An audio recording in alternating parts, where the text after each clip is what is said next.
Okay, hello everybody. My name is Linda Hershkovitz and I'm the president of the New Israel Fund of Canada. I'm thrilled to welcome you all to the 11th annual Shira Herzog Symposium. This gathering has been the largest of its kind since its inception in 2010, a place where Canadians can hear from the Israelis who are defending and advancing democracy, human rights, and equality in Israel on the ground every day, pandemic or no pandemic. For the second year in a row, we're meeting virtually. And for the second year in a row, Israel has seen a series of unprecedented events. Over the next hour and a half, we'll speak with knowledgeable experts who will help make sense of the crises of the past year and the surprising opportunities this coming year may bring. Our moderator will interview our panel of inspiring Canadian-funded Israeli activists. Afterwards, she'll speak with renowned journalist Peter Beinart, and we'll sign off by 2:30 Eastern, 11:30 Pacific. You are encouraged to pose questions to our speakers and to respectfully, please, discuss together in the chat. Before we begin, Before we begin, I would like to acknowledge that here in Toronto, I'm on the traditional territory of many nations, including the Mississauga of the Credit, the Anishinaabe, the Chippewa, the Haudenosaunee, and the Wendat peoples, and that this is now home to many diverse First Nations, Inuit, and Métis peoples. I also acknowledge that Toronto is covered by Treaty 13 with the Mississauga of the Credit. Those of you who are joining from elsewhere in Canada and therefore sit in different Indigenous territory, I encourage you to take a moment to reflect and acknowledge this wherever you are. And next, to set the stage for our panelists, let's look back briefly. Let's look back briefly over the past tumultuous year. A year ago at this event, I recall asking whether Israel's third election would hold or whether the country would return for a fourth election. It seemed absurd at the time, right? Well, sure enough, Israelis went back to the polls this past March. Again, the results were the same, and again, Netanyahu failed to form a government. But as opposition parties haggled, violence was looming. Long simmering issues in East Jerusalem had reached a boiling point. For years, the New Israel Fund and our partners had been fighting the efforts of Jewish settlers in East Jerusalem to evict Palestinians from their neighborhoods and build Jewish settlements in their place. In May, decades-long legal petitions finally reached Israel's Supreme Court. As eviction proceedings against a handful of Palestinian families in Sheikh Jarrah neared a dramatic crescendo, ultra-nationalist politicians took incendiary actions. Tension spilled into acts of violence upon Jews and Palestinians alike. Heavy-handed actions by the police on the Temple Mount sparked threats of reprisals from Palestinian groups, and we all know where these tit-for-tat escalations led. Violence exploded in the skies above Israel and Gaza and spilled onto the streets of Jewish Arab neighborhoods. In the face of this, what kept me from despair was seeing a powerful groundswell of Jewish Arab joint activism led by the funded partners that we, NIF and NIFC, have been working with for decades. Underneath the rockets, together they denounced violence and stood in solidarity with each other. Here in Canada, inspired by their bravery, we and our partners urgently convened a virtual nationwide vigil against violence that was attended by over 400 Canadians, including, surprisingly, some of our own elected members of Parliament, and I suspect many of you who are here today. And in this moment, the Global New Israel Fund launched our $1 million Shared Society Emergency Fund to help ease tensions in the short term and repair the damage over the long term. As the violence subsided in late May and the clock continued to tick down on forming a new government, many of us assumed the conflict that had destroyed the chance that Jewish political parties could work with Arab parties. But Israeli politics never ceases to surprise us. In a historic first, a Palestinian conservative religious non-Zionist party now sits in Israeli government. This coalition includes parties from the right, center, and left.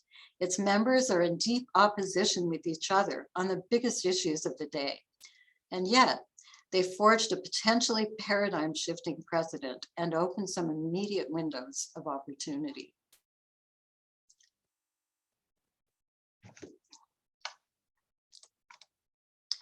So, plenty more has happened since.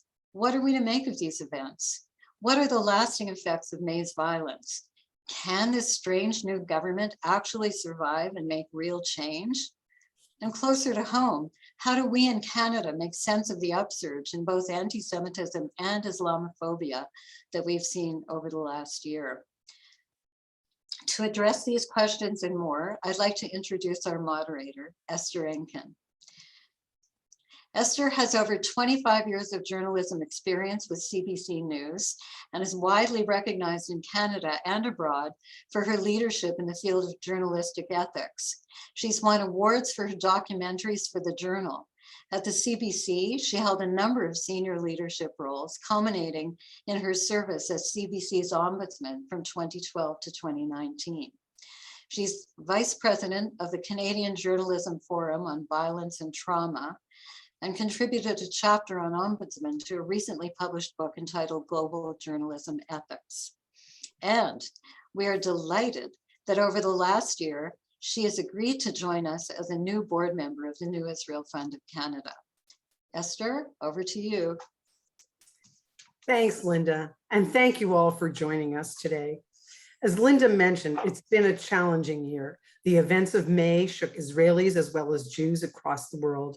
Personally, I'm really glad I've become more involved with the New Israel Fund of Canada because learning of the grassroots work being done by many people and organizations we support has been uplifting in these difficult months.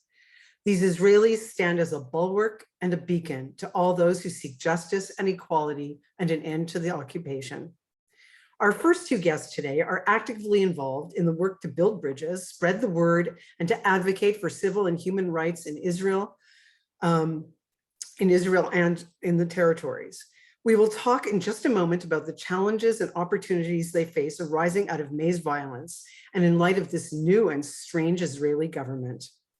The second part of our program will address challenges and opportunities for those of us who live outside Israel. How are the events in Israel and the rise of anti-Semitism and Islamophobia in North America affecting relationships between Israel and those of us in the diaspora? I'm going to explore some of these questions with our second guest, Peter Beinart. Now, just a quick bit of housekeeping. I think Linda mentioned that throughout this symposium, the chat will be open for questions. We have a lot of ground to cover and little time, so I will incorporate questions as we go along and try to leave a little time at the end to put a few of them to our guests. And now let's start our conversation with our representatives of NIFC funded partners to get their views of the impact of events and the way forward. Avner Gvaryahu is Executive Director of Breaking the Silence, an organization of former IDF soldiers who served in the occupied Palestinian territories. They use their experience to expose Israelis to the reality of the occupation and the brutalization of its population. Listening to those testimonials is chilling and moving. Their goal is to bring an end to the occupation. Brit Yakobi is head of the Religious Freedom and Gender Department of Shatil, New Israel Fund's action arm in Israel. She's passionately committed to the separation of religion and state and runs a coalition of dozens of organizations committed to the same goal. And up until this morning, we were to be joined by Khaltoum Hussein, Director of Development for Women Against Violence. Her organization created the first and only Arabic crisis center in the region and serves Palestinian citizens of Israel. Sadly, she's had a family emergency and had to miss this event. We wish her and her family strength and good health. But now over to our panelists, and I'm going to ask the first question to both of you. Let our many viewers and listeners here today get to know a little bit about you. So I'm going to start off by asking you, and I'll start with you, Brit. What was your aha moment? What was that thing that brought you to social justice work? Okay, so hi. Just before the aha moment, I will say thank you for being here. I'm so excited, although we are far, far away. I'm speaking from Jerusalem. It's a great opportunity for me to speak about my work with Avner, which it's amazing. And so I'm sorry because of because I'm so excited, I'll do a bit of mistake, okay? So first, about aha moment, I'll speak a bit about the place where I grew. I grew up in a Mizrahi Masorti family in Ramat Gan, next to Tel Aviv. And my family are really an ideology family in the right side of the map. So since childhood, my grandmother gave me books of Menachem Begin and Zev Jabotinsky, took me to demonstration, and I think teach me that I have the ability and the power to change the situation, and also that these places have potential, like Israel has a great potential. Maybe the aha moment is something like the election in 2001, the election which Ariel Sharon won, and the Likud party, the right party won. And I remember myself, I were 11 years old, and I'm sitting in my home with my mother watching TV, and I see all the young people shouting and like cheering him after he's winning. And I say to my mother, I want to be part of them. I want to do a policy change. And she told me, okay, so there are a building in Tel Aviv, which is the building of the Likud party, Metzudat Zev. So just go over there. And day after, I took a bus to Tel Aviv and joined the youth party of the right wing, the Likud party. So you probably understand that since then I a little bit changed my opinions, my point of view. I am fighting for other things, but this thing, the ability to change the situation, to fight for my value is like I really believe it since then. And for me to work in Shatil, in NIF, is a great opportunity because I can fight for the thing that I believe in, for separation between state and religious.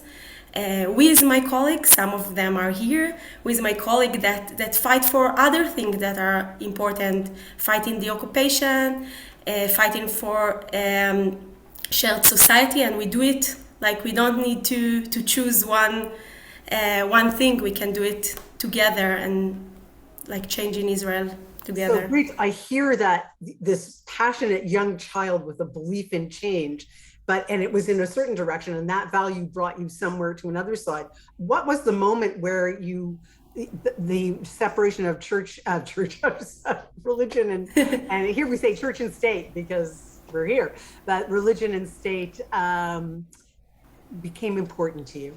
So I don't know why, but since childhood, it's something that really bothered me. I grew up in Orthodox family, in Masorti, but in Orthodox education system. And I all the time felt like that there are no separation between Judaism and the country. It hurt not only, it hurt a lot, the democracy, the country, but it hurt also the Judaism. Because like, it's for me as a child, it's like unbelievable that Israel, it's like the only place that Jewish people can't marry however they want, with whom they want, even if they do it in a Jewish way, if they do it even in a halachic way, only in the Rabbanut. So it's really bothered me, and like from childhood I really understand that this no separation hurts mostly the Judaism, because the Judaism is just taken as a card for political change, to keeping the occupation and etc. And it's something that I really want to change. Thank you, Brit. Thank you. Clearly, those values have driven you in a direction of a life of activism. That's great. So, Avner, what's your story? Well, first of all, thank you so much for this opportunity. I also want to congratulate the New Israel Fund generally, but the New Israel Fund in Canada for for this evening, and really thank you all from the bottom of my heart and the heart of all of us in Breaking the Silence for your support and belief in us. It means a lot to us. I think sort of similar to Brit, my childhood was very impactful on sort of helping me become an activist. I grew up in a religious family, religious nationalist, so grew up wearing a kippah all my life. And one of the most important moments in growing up was Rabin assassination in '95. And my dad, after the assassination, took me to the what is today called the Rabin Square, named after Rabin. And I remember standing there with my kippah on my head, and my dad was wearing a kippah, and we were looking around, and there weren't many people wearing a kippah. And I think even though today I do not wear a kippah, I think my religious upbringing really helped me sort of believe in a greater cause, but even though today it's not necessarily a religious belief in my mind, but definitely bigger ideas and opinions. Growing up as what was seen as a lefty family within the religious society, I think allowed me to sort of question and challenge my surroundings, my rabbis, my teachers, sort of questioning assumptions, because back home we were hearing sort of an alternative version of that. But it wasn't really till I joined the army after the Second Intifada in November 2004, and I joined the army as a paratrooper. I served in a special ops unit, and I generally knew about Palestinians or the conflict, but I didn't really fully understand what occupation was till I was the one carrying it out. And personally, for me, I was a sergeant of a sniper's team towards the last sort of end of my service. And one of the things that we did as soldiers that were conducting this military occupation was a mission that we called a straw widow. And a straw widow is basically when you take over a private Palestinian house and use their house as a military post. So that was a very common thing that I did. The only thing we knew was that the house had big enough windows looking to the right place, and the people inside the house were innocent, because you don't want to risk the troops, obviously. So I would barge into people's homes in the middle of the night, and maybe the aha moment was a house that I entered in Nablus, a house of a physician that I entered towards the end of my service. And in that house, that very specific moment, a conversation that I had with a Palestinian who basically tried to explain to me as a soldier with a gun, barging into his house at night, what his life was like as a Palestinian. And that was a very transformative moment for me, because I thought of myself as a good human being, as a good person, but understanding the maybe impossibility of being a moral occupier and the importance in ending the occupation for the sake of Palestinians and for the sake of Israelis was really sort of that moment that I keep going back to, that energizes me still today, to make sure 18, 19-year-old soldiers won't barge into Palestinian homes in the middle of the night, wake people up, see that fear in the eyes of children. And I think that for me and for us is really the drive to make our home a better, more moral place, and that has to start with ending the Israeli occupation. And it is that moral imperative that speaks so strongly. Thank you, Avner. So now, Brit, I want to move on to what some of the opportunities are with this new government. And your work on religious freedom seems to be an area that change really is possible. So what do you see as some of the new opportunities with this government? Where do you see the wedge to move forward and make some lasting change? Okay, so I'll start and say that this is not the best government I can imagine, and she has a lot of problems. Maybe later Avner will continue and speak about a lot of problems this government has. But if I think about this issue, like state and religious, I wanna speak in two levels. Like one level is policy change, think that we can change right now, but if I started with an optimistic point of view, so I'll continue with an optimistic point of view, and I'll speak about this government in another level, like what I can learn from this government. So in the first level, like the policy change, this government probably not change the most important issue, in my opinion, which is like civil marriage and divorce. I see it as a human right issue. Like civil marriage and divorce is in Israel for women are human right issue, and probably it's not going to change. But we can see tiny changes or small changes that can break the monopoly of the chief rabbinate step by step, and maybe later in a few years will also bring a civil marriage and divorce. One of them is what happened in Shabbat, like opening a restaurant and coffee shops in Shabbat. It's something that we are working on, and it's something that happened. Public transportation during Saturday and during Shabbat. The other thing is the kashrut monopoly, the kashrut system, opening the kashrut system, do a reform in the kashrut system, which will bring kashrut also for the reform, the conservative, Orthodox kashrut, not in the Rabbanut, and step by step, it's doing a change that the Israeli society really wants.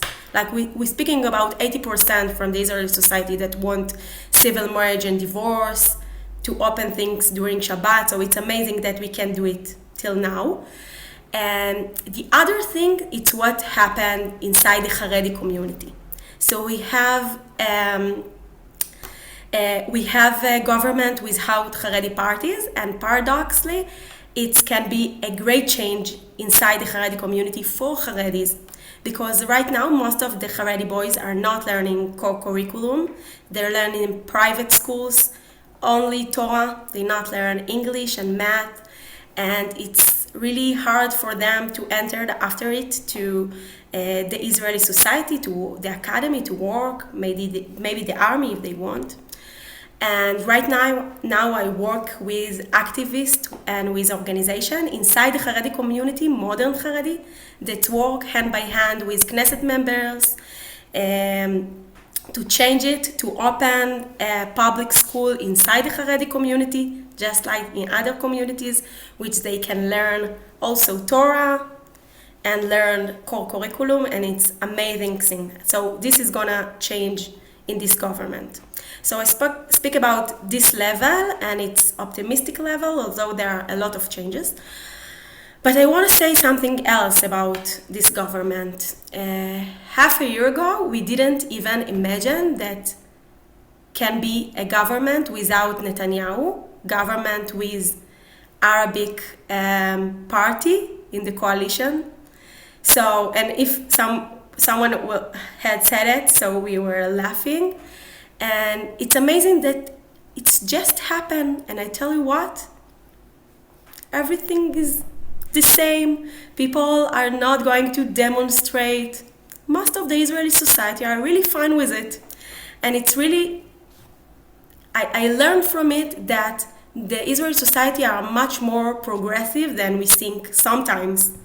And it's bringing me the hope that we can do more changes and bring more values into the Israeli society, because it's fine.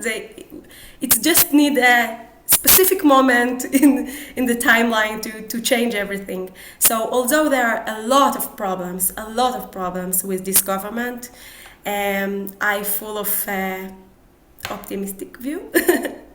So you feel that this will make a difference, that it's opened up even within the Haredi community voices that are more progressive? That Yeah. you can align with? That's interesting. That's Yeah. yeah.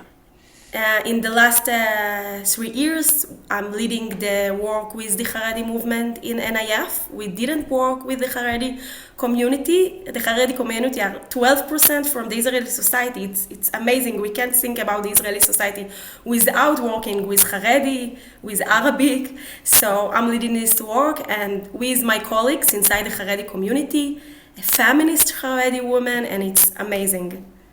And then we'll come back to that point about education and reaching out, but I want to turn to Avner now and ask you, because your topic is a difficult one, the occupation, even with this new government. I don't think we're seeing much, there may be change in other places, but your issue is not one of them. And do you see any hope in the work that you're doing, even though any movement on the peace process at the moment seems frankly out of reach?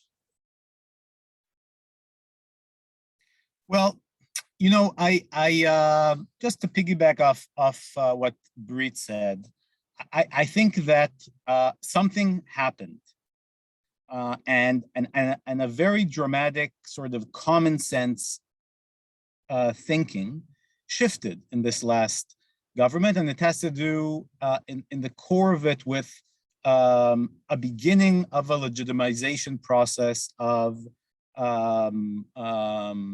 Arab Israelis, Palestinian citizens of Israel, that for the first time are not only supporting a government from the outside, which we did see in the mid-90s, but actually part of the government. And no one could have imagined Netanyahu out, no one could have imagined this weird coalition. And I think just in terms of dreaming, I think that there's a lesson here, right? If something that was not imaginable is now reality, then I think as activists that should give us some hope.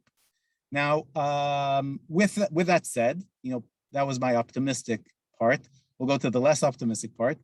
With that said, not only is this not a dream government, but there's a lot of not only potential dangers, but actual dangers within this government, especially because we have allies in it. And I think that a part of the fear is what we're seeing with, again, this was true before the government, but this is also true now, the processes of de facto annexation, entrenching the occupation, something that a trend that we've been seeing for years, but now this isn't only happening on Netanyahu's watch, but this is happening when Michaeli and Horowitz are in government. And what does that mean if a transportation minister from labor signs off highways and roads in settlements, connecting outposts and so on and so forth? So there's a lot of work in just preventing stuff from happening.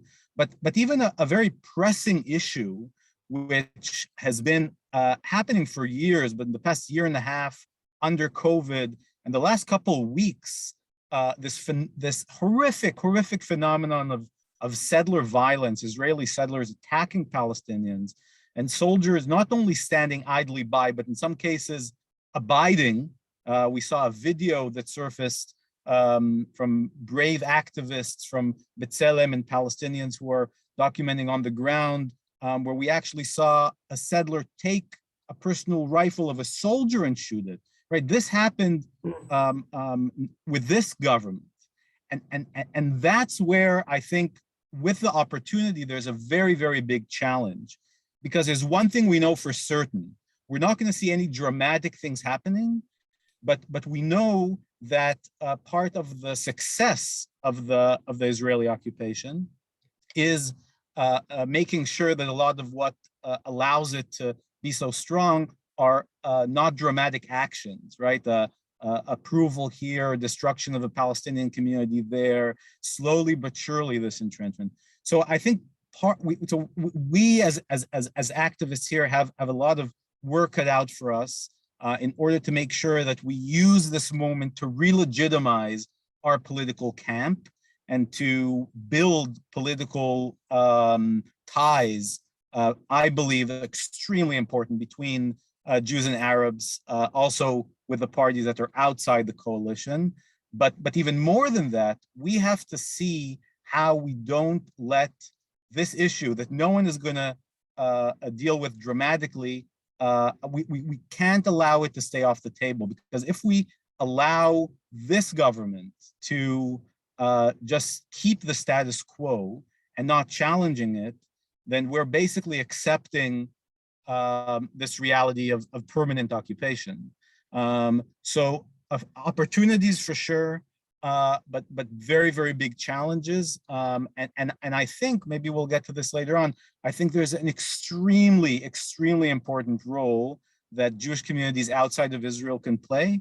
And definitely not only people from the Jewish community, but generally the international community. I'll just, I know I took a lot of time, but just one quick sentence. We didn't see any condemnation from leaders after a very, very violent attack in the South Hebron Hills till what seems like, we don't know this for certain, but seems like pressure that pressured Lapid to condemn it.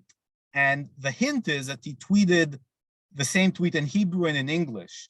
So it's extremely important for there to be opposition even to the government, even if we have supporters within the government, people we support in the government. But it's also very, very important to make sure that that our friends and allies that believe in this cause and the importance in ending occupation make their voices heard as well. And we're going to address that later on with Peter Beinart a bit, because it's, who speaks for the Jewish community and where are the voices that will condemn those attacks and speak in allyship with you. I noticed somebody said that when our panelists are saying Israelis, they mean Israeli Jews. I'm not sure that's true, is it? I think when you talk about Israelis, you have a broader view than that. You're talking about Palestinians who are Israeli citizens and Jews and others as well. I think we can assume that in this context, it's a broader canvas. I also wanted to mention, Avner, and you didn't, that there are some things that have worked. I believe there was a court victory around ending the practice of arbitrary house invasions. So, that experience that started with you having a dialogue with a Palestinian doctor may have changed things a bit. But I want to move on, and it speaks to a couple of things you've both mentioned about sort of the general Israeli society and where they sit. It strikes me that both, I mean, we fund and you're very involved, both your organizations, in doing education and engagement with Israeli citizens, with your constituents. Why is that important, and what opportunities does that create? Can you tell us a little bit about some of that work and where you see it leading? So we'll start with you, Avner. The reception was a little off. Could you just sure, I'll make it short. So I'm interested, you and I were talking about this a little bit before, about the education and engagement work you do. There seems to be a kind of indifference. You yourself said before you were actually in it, you didn't know what the occupation was really like. So what are the opportunities that education gives you, and where do you see it? What are some of the things you want to emphasize to what will engage Israeli citizens? Right. No, so first of all, I see here in the chat, and I think that's a great question. And as you mentioned, when we talk about Israeli citizens, we're talking about a very diverse society. 20% of Israeli society are Arab citizens of Israel. Some refer to themselves as Palestinian citizens of Israel. And I think obviously when we talk about Israeli Jewish society, also very diverse. I think that for us as an organization that does a lot of educational work, we constantly try to ask ourselves who is our main audience and where is our message extremely important. And I think in that sense, Breaking the Silence specifically works. We're actually the busiest anti-occupation organization working in Israel. And we do a lot of work in pre-military schools. There was a bill that was passed in order to prevent us from meeting high school students. It doesn't really affect us, but you can understand that if they're trying to pass a bill, this was in the previous government, if they're trying to pass a bill to prevent us from doing something, we're probably doing it, and someone doesn't like us to do that.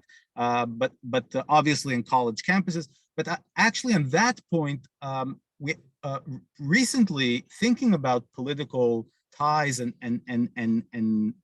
allies, we actually did start thinking more about Arab Israelis, Palestinian citizens of Israel, as an audience that we should be talking to and engaging, not because they don't necessarily know and oppose the occupation, but because there is something important in building those ties and understanding it also from the perspective of the occupier.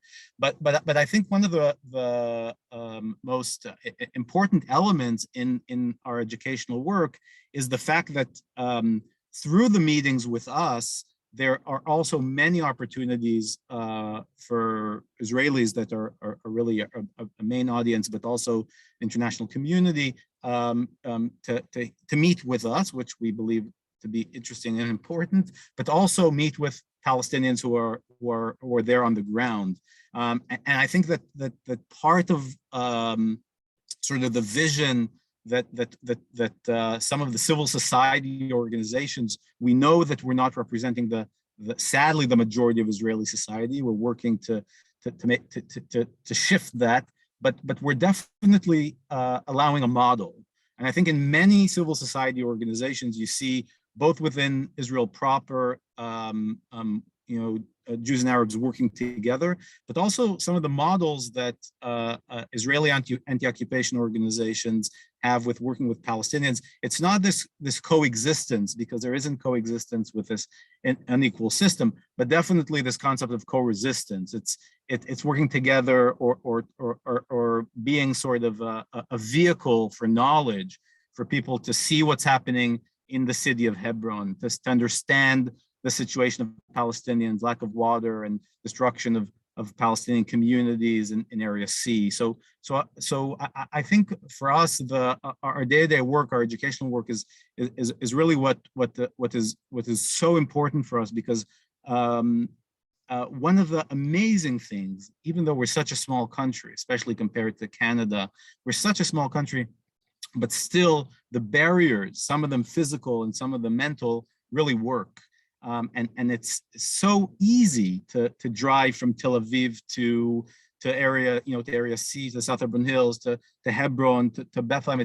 It's easy, but still it's mentally sometimes very difficult. And I think part of our educational work allows that sort of bridge building to happen.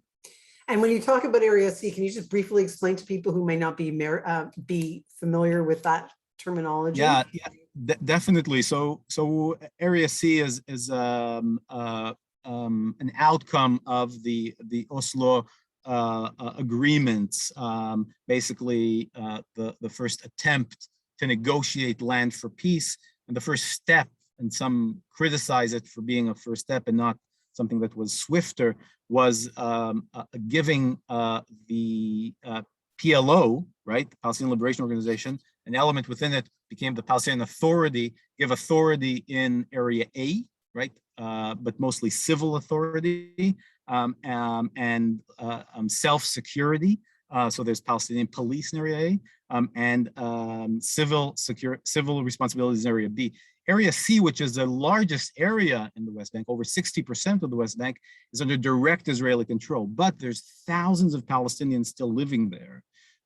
So even though we also control Area A and B, most of my service was going into homes there. In Area C is really the situation where is really a reality where Palestinians are really dried out, disconnected from water. That's where most of the Palestinian communities are constantly being demolished. And the settler community, it's sort of a plus and minus. The settler community grows, the Palestinian community shrinks. And for anyone who believes in Palestinian independence, or anyone who believes the importance, as we do, of Palestinians' right to self-determination, Palestinians' presence in Area C is not only right and just and under international law, and human rights law, but it's also an imperative for a future that could eventually change the reality and allow Palestinian independence. Thank you. It's I guess it's one person and one group at a time, bringing them to see a different perspective. So for Brit, your work brings together so many different kinds of Israelis. Can you talk about the challenges in getting sort of such a diverse group to work in unison, like your coalition against women's exclusion? How does that work? How do you because so much of this, and even here and here in the diaspora, we don't seem to be able to talk to each other. And yet you've brought together this diverse coalition. Can you talk Yeah. about that? Yeah, so I want to say we speak about education and we want to build a progressive camp. So progressive camp is something that includes Arabic and Jewish and Haredi and Reform, and like I work in organization just like this, in shared society organizations. So when I'm speaking about like the Israeli society, this is the Israeli society. When I'm speaking about the potential of Israel, I'm speaking also about the Palestinian that lives here. For me, this is the potential. They are the potential as I am the potential. And that's maybe my answer, but I'll speak. When we think about progressive camp, we can't build a progressive camp without speaking with the people that are different from us, without speaking with our audience, with young people, and sometimes it's really hard. As you mentioned, I'm leading the forum against exclusion of women and gender segregation. It's a big problem in Israel. We have like separated bus where male are entered behind and women are back. We have like events that are separate and a lot of things. And this coalition, it's like really big coalition, 17 organizations, Haredi organizations, reform organizations, secular, state and religious organizations, feminist organization, Palestinian feminist organization. So it's really amazing coalition of activists and organization. And for years we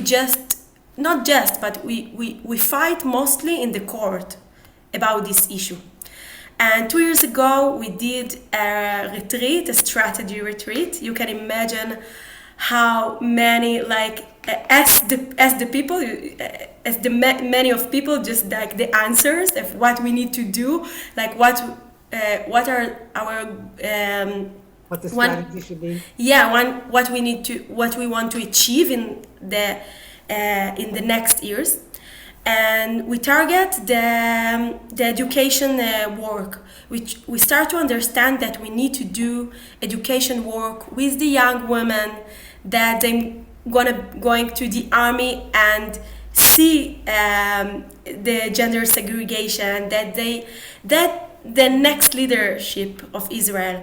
So right now we're finishing a curriculum of education system about this topic, and it was really conflictual but really amazing, because right now every teacher in Israel can just take it and teach it to their students. And we also see ourselves in another perspective, like we understand what is the thing that for us is like really easy, but our audience really don't understand. And so I really believe it from both of the sides. So we only have a few minutes left. Thank you. I'm going to ask you something. There's a lot of comment in the and people talking about something, and I'd like to get your perspective as Israelis for Canadians. So we started this with a land acknowledgement because we're trying to raise awareness, like you, of the wrongdoing to Indigenous people. And there's a whole range of comments about how that would resonate in Israel and occupation and the relationship with Arabs and Jews. When you hear, and on this, I know I didn't prepare you for this. If you have just a minute, when you heard what Linda said, what did you think? Avner, you want to? I've really put you on the spot. Yeah, no. I mean, interesting. I have to say that I had the privilege to be also in Australia with the NIF folks, and some of my Canadian friends we had a few conversations about this. I think that it's extremely interesting and important practice. I think that a few years ago, I think there was no space for it in Israeli the Israeli public. I think that there's a shift there. It's definitely not dramatic enough. I will say that in my view, sort of tying it a bit into sort of, I do think that there's an important distinction between the Israeli occupation and the conflict. Sometimes they're sort of tied together because we don't want to say occupation, we say conflict. But look, I mean, I'm a 9th generation Israeli from my dad's side, right? I have Palestinian friends from Jerusalem. Our great grandparents literally were neighbors, right? So there's a conflict. There's a conflict which will not end once we end occupation. But the first step in ending the conflict, I believe, is ending the occupation, and that's definitely an Israeli responsibility. But I think that part of in that process, and we do see this more, talking about the Nakba, talking about Palestinian history and heritage, which is generally been erased. I think there's, if I could recommend a brilliant movie called Blue Box. It just came out very recently, which is the director is a great granddaughter of someone who was the head of Kakal, and was very much involved in displacement and land buying and so on. I think that there's something starting, but that it could be interesting to introduce it, but it will be very in the margins. So. I know. I just and Brit, I saw you nodding agreement. I'm asking for a very couple of brief sentences, and then we're going to wrap up. Thank you. Interesting perspective. Yeah, firstly, I said that if you have more questions, because I can't see you and you have a lot of interesting things to say, so you can always send us an email. And I think this connection, I really agree with Linda's words, and I think this connection really enriching us, and she's fills me with power and hope to do the work, to know that there are colleagues and allies abroad that helping us, that want to do it with us. So I can't imagine to do it without you. So I don't know. That put a smile on my face, so I'm going to leave it there because hopefully it put a smile on everyone else's face too. Thank you for all you do. Thank you to our panelists, Avner Gvaryahu of Breaking the Silence, Brit Yakobi of the Religious Freedom and Gender Department of Shatil. And in a moment, we'll move on to our final speaker. And I know we could have talked much longer. I so appreciate your time and your thoughts. But first, let's follow up on one of the big stories of this year, relations between Jewish and Arab citizens of Israel. For that, allow me to welcome our Executive Director, Ben Murain. Hi, everyone. Esther, thanks for moderating that conversation. And Avner and Brit, it's always good to have you. It's always good to hear the work that you're doing. Just thank you for what you do. I'm Ben Murain. I'm the Executive Director here at the New Israel Fund of Canada. Linda described earlier that at the height of the violence, when things seem to be perhaps the most bleak and the most polarized, what gave all of us hope was, an equally strong, powerful, uplifting response against the violence and for Jewish-Arab partnership, just from people just like Avner and Brit. And perhaps it was the strongest pushback, the strongest response that we have ever seen in such dire times. There were joint Jewish-Palestinian rallies at hundreds of road stops around Israel, marches through battered neighborhoods in Jerusalem, Lod, Haifa, and Tel Aviv. Mayors from adjoining Jewish and Arab towns walked each other's streets. And on Israeli news, the brave organizers of these actions spoke loudly and clearly that something had to change. So Linda mentioned that the New Israel Fund at this time had announced an emergency campaign to fund and fuel this incredible response immediately and further into the future. So 1 million shekels would be raised for immediate work right then and there, and $1 million would be raised for the long-term work over the next few years. And the story doesn't stop there. As the violence was still live but dying down, We may have mentioned that regular Israelis had heeded this call and donated 300,000 shekels in just a number of weeks, less than 3 weeks, 300,000 shekels from Israelis themselves to the work of Jewish-Arab Shared Society. And as the call for proposals went out, NIF in Israel received 600 applications for new and innovative projects from some incredibly unexpected partners who now felt the need to do more to craft this society in which everyone shares equally. And from Canada, we too funded 2 emergency projects, including a project that's working right now to help Arab school teachers in these mixed cities to help their students understand what happened in their neighborhoods back in May.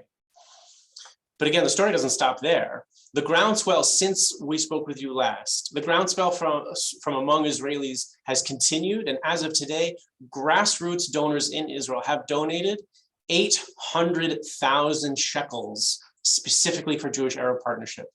I think it'll be quite amazing to say that of this $1 million fund, nearly a third of it will have come from Israelis themselves.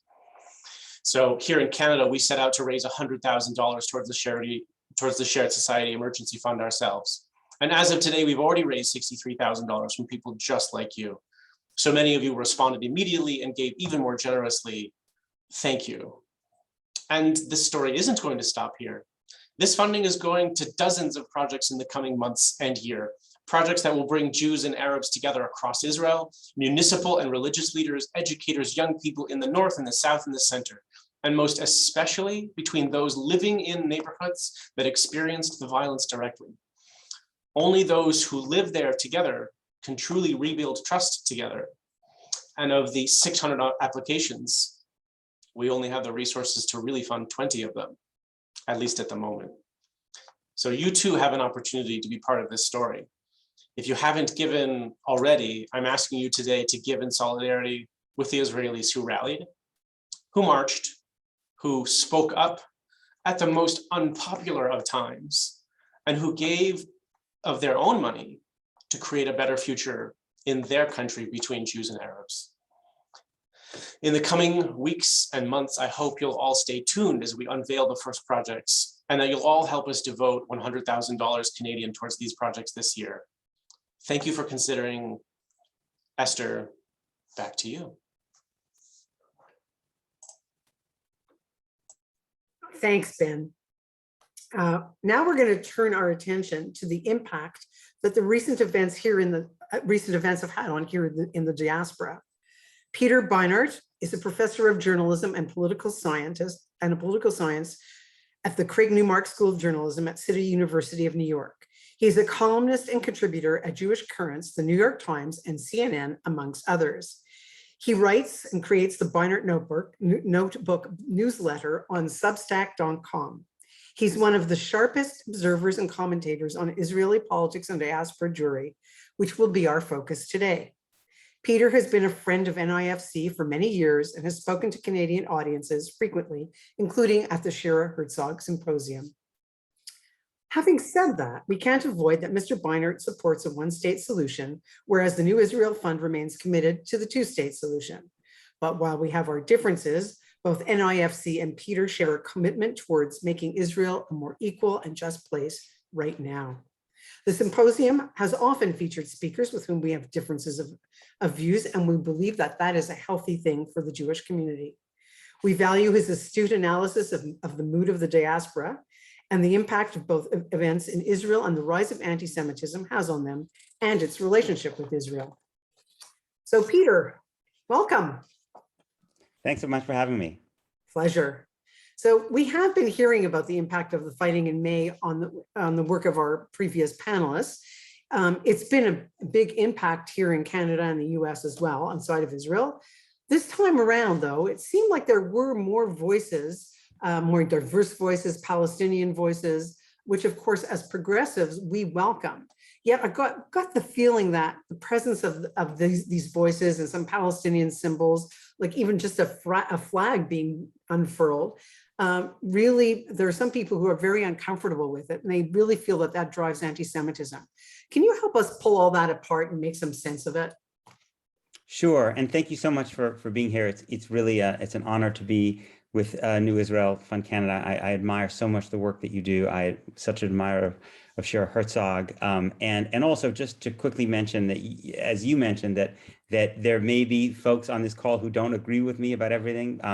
Believe me, you're in good company. Not everybody in my shul, my kids' Jewish school, my own extended family agrees with me on everything, and I am so grateful to people who come and listen to those with whom they disagree. I think certainly in the US, that's one of the biggest problems we have in the American Jewish community and the United States, is that people tend to only stay in their silos. You know, it says in Pirkei Avot, who is wise, the one who learns from all people. So you're kind of a model for all of us. I also just mentioned that I think they put it in the chat, but I have a free newsletter if any folks are, if folks aren't bored enough by everything I say, they can get a weekly dose of it.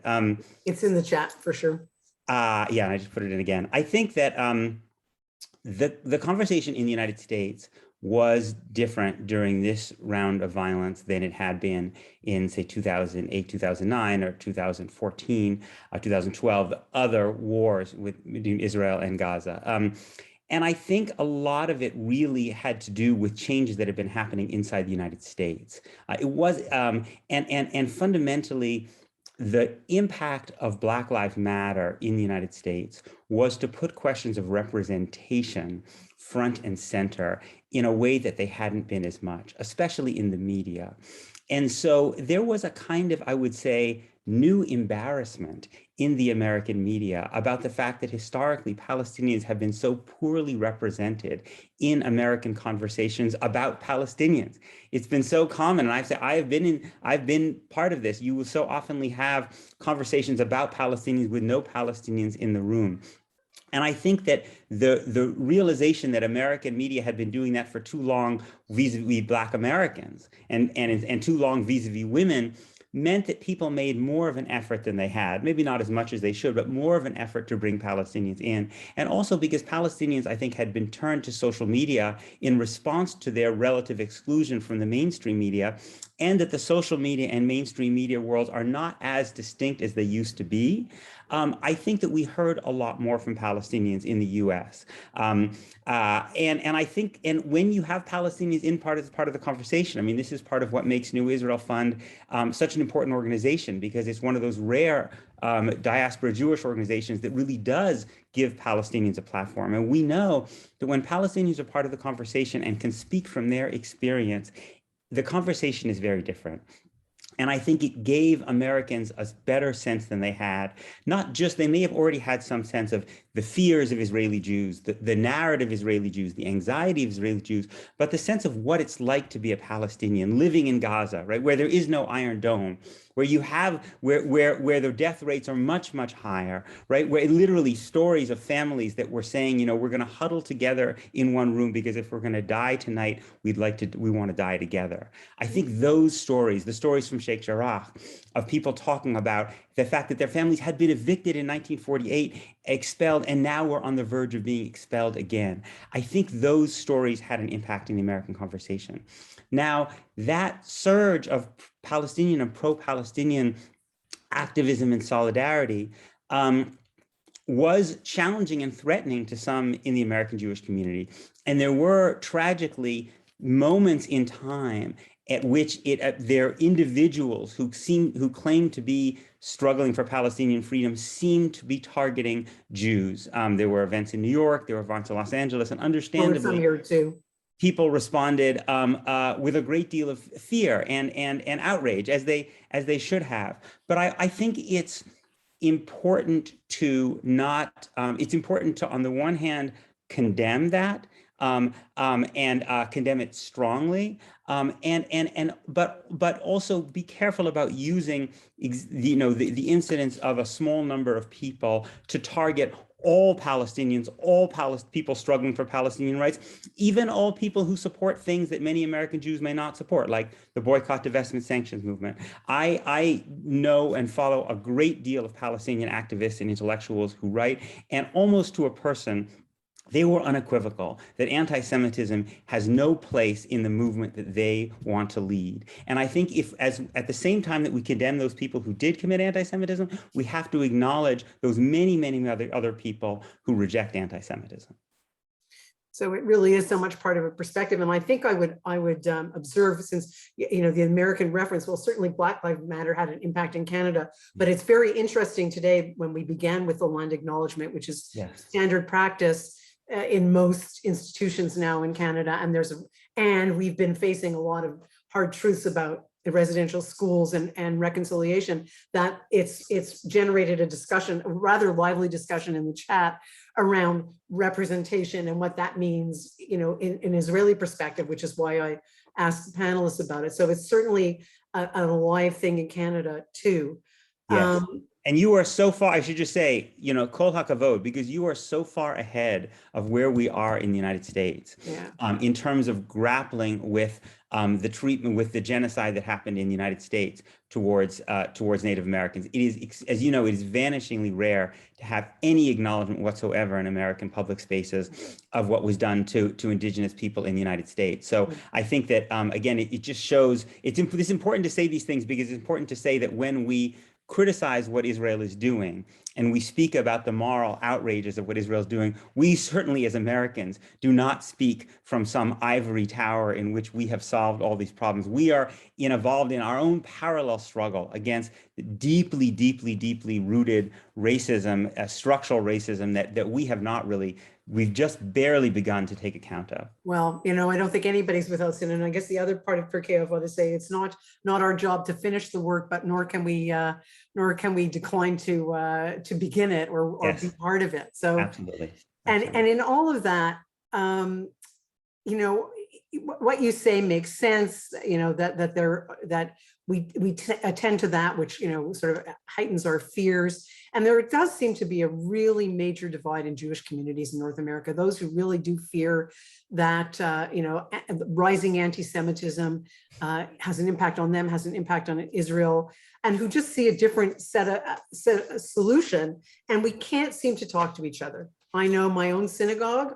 I mean, I also spent 6 years as ombudsman of CBC, and I can tell you that, you know, when you said there was finally some Palestinian representation, you know, the years of letters of people saying how the entire media being tarnished as anti-Israel, and they didn't always do a good job, but, you know, there seems to be such an inability to have a conversation when we genuinely care. You know, we support Israel, the right of Israel. We see the work is very different. Give us some perspective on that. Give us some thoughts that you might have on how that divide might be bridged in a meaningful way. It's very difficult, and it's particularly difficult in the United States. And I know it's the demography is a little bit is a little bit different in Canada than in the United States. And whether you are headed on our path is a question that is beyond my expertise. But one of the reasons the political divide between left and right in the Jewish community in the United States has become so wide is that it builds upon a religious divide, which is to say the religious center among American Jews is collapsing. The religious center were people who were affiliated with the Reform and Conservative movement. That was the religious center. The number of young American Jews who are identified with the Reform or Conservative movement is way down. Where you see most of the growth is among Orthodox Jews and among non-affiliated Jews, right? So essentially what you have is the most universalistic, disconnected part of the population is growing fast, and the most particularistic, nationalistic part of the population. So when you look at the experience of a 20-year-old kid who's grown up in a modern Orthodox community and a 20-year-old, you know, the intermarriage rate among non-Orthodox American Jews, younger American non-Orthodox Jews is also, you know, 70–80%. So these kids are having completely different life experiences. One on the cutting edge of universalism, and one in some ways actually more particularistic and more nationalistic than even their parents, because the modern Orthodox community in the United States has set up a set of enclosed institutions. You know, Joe Lieberman went to public school, right? That doesn't happen really very much among Orthodox Jews in the United States anymore. So it's not surprising these folks can't talk to each other about politics because they have so little commonality in terms of their experience and relationship to Judaism. And that's why I think that to the degree that we're going to make progress in creating a more civil and respectful and decent and kind conversation about Israel, I don't think it actually should start with Israel. I think it needs to start with other things. I think that the thing that I would love to see if I had the money to fund these things, which sadly I don't, would be a really large-scale program to bring together Jews from across the religious and political divide to study Jewish texts and to try to find a point of connection in that thing in which we are all rooted most deeply, which is the question of what Judaism has to teach us about how to live. Right? And I think from there, I just speak from my own experience. You know, for many decades I've gone to Orthodox schools, whereas you might imagine my politics are not in the majority, right? And yet I treasure and cherish my relationships in those institutions. And I think it is because I have a space of joy and of learning with people. And so that puts our political differences, as fierce as they may be, within a different context, because we know what we share. And that would be, I would love to see more efforts trying to create that. And I think that if you do that, then the Israel conversation becomes a little bit easier. Yes, because at least we have a common set of values. You think of somebody like Brit, who started off as a Likudnik, but believed that she had agency. And when her view of the world changed, she still believed she had agency. Right. So it's interesting. I think somebody mentioned in this too that it's not our job to find the solution. It's our job to mandate the process, which leads me to another question. And I can't remember if I read it or in your writings or heard you in another context, but you used a wonderful phrase. I really loved it. The loving moral demands. That you refer to the relationship between diaspora, progressive diaspora Jews and Israel, that it's our responsibility to help Israelis face injustice and find ways to deal with it, I guess. And yet we're in a situation now where, you know, an Israeli prime minister makes a speech at the UN, he doesn't even mention Palestinians. He's, you know, it's just this bizarre situation. It seems that some Israelis, and you can be indifferent, you can live your life, you know, and our panelists also pointed that out, and not really be aware of some of the brutality that goes on around you. So we fund and work with organizations trying to educate, change, promote human rights and civil rights for all citizens in Israel and the territories. What's our role? How can we help them? How can we connect with them and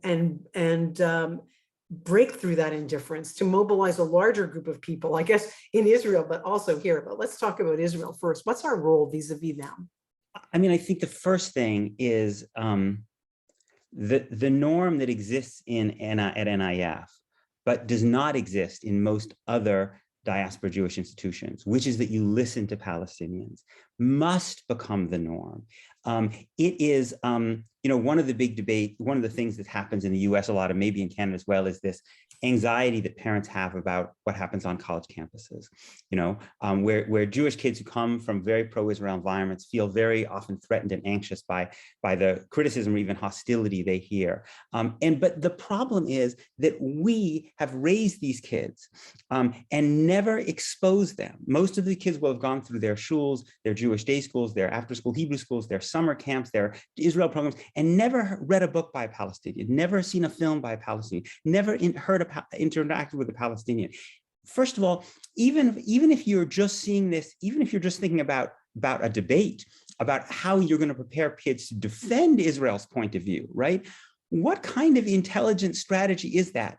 To leave your kids essentially ignorant of the position of the other side, of the other people with whom you share the land. Even if you're not interested, as I deeply am, in the question of empathy, in the question of understanding people's humanity, it leaves Jewish kids and Jewish diaspora people, frankly, ignorant, because you can't really understand the dynamics in Israel-Palestine if you don't listen and read Palestinians. They're half of the population. They're one half of this struggle. So we have to normalize that. We have to make it too embarrassing for synagogues and different groups to basically go take a group from the synagogue to Israel and never interact with Palestinians.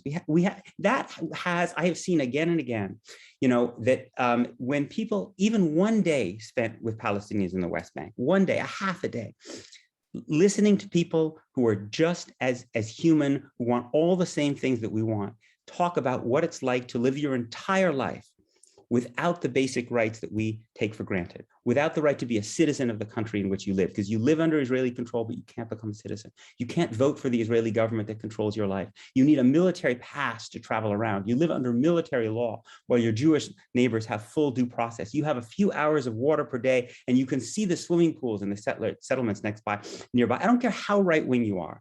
I have seen people changed, fundamentally changed by that experience. And we have to break the taboo that prevents people from having that experience. We can't ask Israelis to start having those experiences, to expose those to them things, if we're not willing to do so ourselves.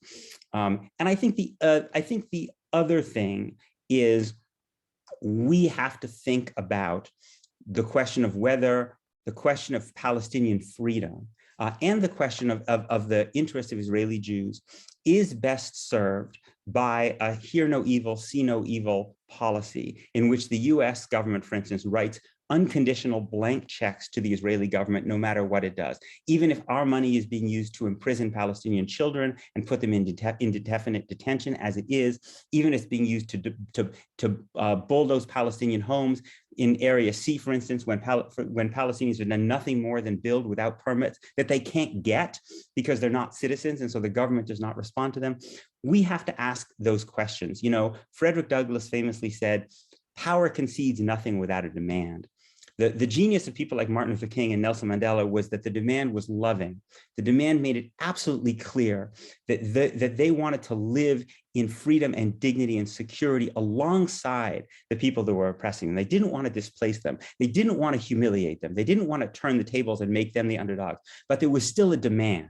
And the reason that Israelis can have elections now where they don't even pay any attention to Palestinians is because there is not a forceful demand. There's not a forceful demand coming from the West Bank, where the Palestinian Authority serves as Israel's subcontractor and makes it very cheap and easy for Israel to control millions of Palestinians who lack basic rights. And there's not a demand coming from the United States government and other governments around the world. And there's not a demand coming from the diaspora Jewish community. So how do we mobilize the Jewish community here to, in Canada, there and in the States, there are some very strong sort of status quo organizations. And there's some places they're dialogue, but it seems difficult to break through. Can you give any examples, or are you aware of any projects that are working to have an influence on those sort of large mainstream organizations? Do you detect a shift at all? I think there is a generational shift that one does see.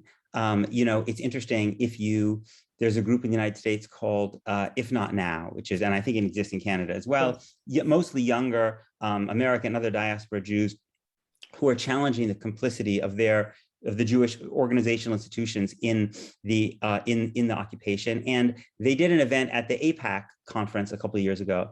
And one of the things that I happen to know, because I know a bunch of those kids, is that a number of them had parents who were inside the hall at AIPAC, right? So AIPAC is the large, just so for yes, sorry.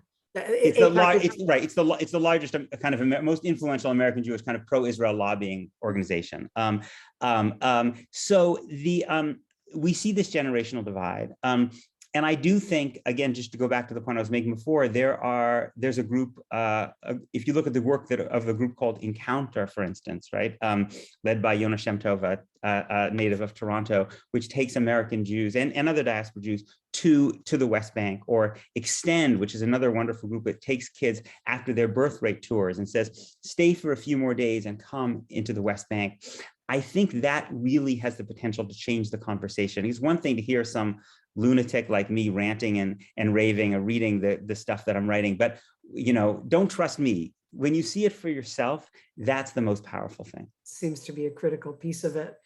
Yeah, and actually somebody in the chat was asking, and we maybe we'll pause for it now, but perhaps we can get it from you later. They asked for names of authors or not fiction and nonfiction of Palestinian writers. So maybe we can get that from you and post it on the NIF site afterwards. Yes, absolutely. And Avner did recommend a new, I think he said it was a documentary called Blue Box. Yeah. So but perhaps we can compile some material. I'm really grateful for the question. I'm happy to now or later, however you know. Yeah, I think we should probably just carry on now because we don't have that much time left. Yeah. So here's the question you knew was coming, and I have to ask it on behalf of people. That it's Please. interesting looking at the chat. There's a real range of views there, and Yeah, most yeah. of it quite respectful, which is Yeah. nice to see, but really a desire to create an environment of empathy and understanding. So, you know, there are people, as you acknowledged, listening right now who wonder how you can possibly advocate a one-state solution. That Jews still feel so vulnerable. It's hard to imagine how a one state could stand for and protect Jews. How is it possible to support Israel and take this position? Yeah. So what's interesting is that I start from the view that there's one state now. Israel controls all of the territory between the Jordan River and the Mediterranean Sea, not just the West Bank and East Jerusalem and Israel proper, of course, but even Gaza, since Israel, with a small assistance from Egypt, mostly it's Israel, controls all access to Gaza by air, land, and sea. To get in and out of Gaza, you need to be entered into the Israeli computer system, the database, to acknowledge that when you're a child in Gaza, you have to be registered into that Israeli database, and if you're not registered, you don't even actually exist legally. Israel even maintains a perimeter of territory inside the Gaza Strip from which it bans Palestinians. So the question for me is partition into two states still possible? And I think the answer that I came to after my entire adult life having supported two states is that partition is now no longer possible. And it's interesting, if you go back, you know, Meron Ben-Venisti, the deputy mayor of Jerusalem, was one of Israel's greatest experts on the West Bank. In 1982, he said that if there were 100,000 settlers in the West Bank, it would be impossible to create a viable Palestinian state. We now have maybe 650, 700,000. In 1983, Amos Oz, the great Israeli writer, said that essentially the West Bank had already been annexed to Israel. In 2003, Thomas Friedman said that in a column that we are already beyond the two-state solution and we are now in a one-state reality. In 2013, Yuval Diskin, the head of the Shin Bet, said we were approaching the point of no return. In that same year, 2013, American Secretary of State John Kerry said we have 1 to 2 years left for the possibility, right? At a certain point, it seems to me, one has to say there's nothing that looks temporary about this enterprise. Israel's newest medical school is now in the West Bank. You have Supreme Court members, you have cabinet ministers. Naftali Bennett was the former head of the Yesha Council, the settler organization. And so I simply do not think it's possible to partition anymore and have a viable Palestinian state. A Palestinian state can actually provide Palestinians what they need in terms of freedom and security and prosperity.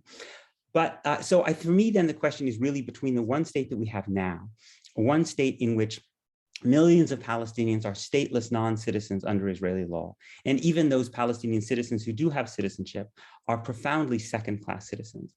Is that ultimately safer for Israeli Jews than a situation of equality under the law, which is the principle that we aspire to in the United States, and I think that most Canadians would aspire to as well? The political science research actually suggests that in deeply divided societies, one of the best predictors of the level of violence is whether people are included in the government. When all people of all different groups are included in government, they can vote, they are represented, there tends to be much less violence. Think about the Irish Republican Army in Northern Ireland, which was setting off bombs all over, not just Ireland, but Northern Ireland, but in Britain as well. And many Protestants thought, if we empower Catholics and give them political equality, that will just allow the IRA to commit even more terrible violence against us. But you know what happened when Catholics actually got political equality and were represented by their political institutions? The IRA's appetite for violence, the interest pretty much disappeared. Same thing which happened with the ANC, which was not a nonviolent organization. Nelson Mandela was committed to armed struggle until Black South Africans got the right to vote. But when they did, the vast, vast majority of people don't want to commit violence. They don't want to kill or be killed. If they can, the government will listen to them because they have the right to vote and petition their government. In fact, the violence tends to go way down. And so I ultimately believe that in the long term, that Palestine will be a safer and more peaceful place for Jews as well as Palestinians if Palestinians can vote and be citizens of the country in which they live. And I'll say one more thing. I believe that Palestinians refugees and their children and grandchildren should have the right to return to the places from which they are from. To me, there seems to be, and I will say this, the irony of this really only hit me last year during Tisha B'Av, when I was listening to these keynote, these dirges talking in the first person and the present tense about the destruction of the Beit HaMikdash and the expulsion from Jerusalem. One of the miracles of our people is our ability to maintain this memory of a homeland, pray for return, and actually make a return after 2,000 years, right? Even though my parents weren't born in Israel, Palestine, their grandparents, their great-grandparents, right? Can we really say as Jews that Palestinians who were forced from their homes 75 years ago, or their children or grandchildren, don't have the right to return to the places from which they came, given our own story, given how much pride we have? Do we think Palestinians don't have the ability to cherish the places they were from in the way that we do, that they don't have the ability to cultivate those memories? If you watch videos of Palestinians taking pieces of soil from the villages where they were born, or having people bring them to them so they can have that soil with them when they're buried in exile, you see that it's just like it is for us. And for me, I believe that in one equal state, Palestinians should have the same right that we do to go home, and that ultimately that will be crucial for healing the trauma that has divided Jews and Palestinians. It's provocative.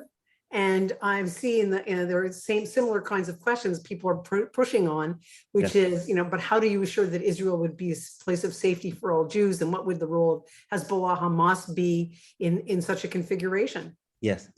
So my point is that one has to compare. There is no absolute guarantee of safety, period, right? The question is, what are the alternatives?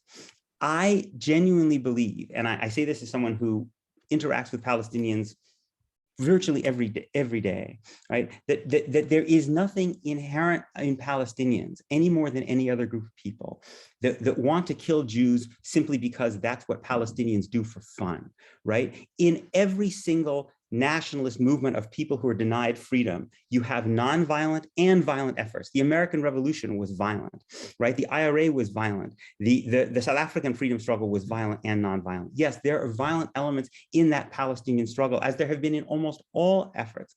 But what you see consistently is that violence tends to go down when people have basic rights. And I think that, we have this notion of a group, one of the interesting things about Hamas, let's just take Hamas, right? We associate Hamas as being the incorrigibly most radical rejectionist Palestinian faction. But in the 1980s, in the mid and late 1980s, Israel favored Hamas over Fatah, right? It saw actually Islamists as more moderate than Fatah. Hamas moved and became more radical and moved to become more rejectionist after the Oslo Accords, and particularly when Palestinians began to feel that the Oslo Accords were not delivering to them.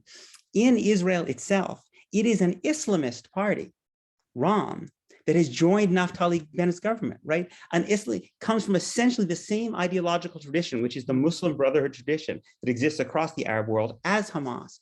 My point is that not to apologize or defend Hamas. I certainly, Islamist politics are very far from the politics that I support. My point is that political parties respond to public opinion. And Palestinian public opinion is what matters. And if you talk to Palestinians again and again and again, what you will hear from Palestinians is, give us our freedom, give us our equality, and we will live alongside you in peace and dignity. The more you listen to Palestinians, the more you will hear that again and again and again. And that will structure the incentives for how Palestinian political parties behave. We only have a couple of minutes left. So on that note, are there people who in Israel and Palestine inspire you that change is possible?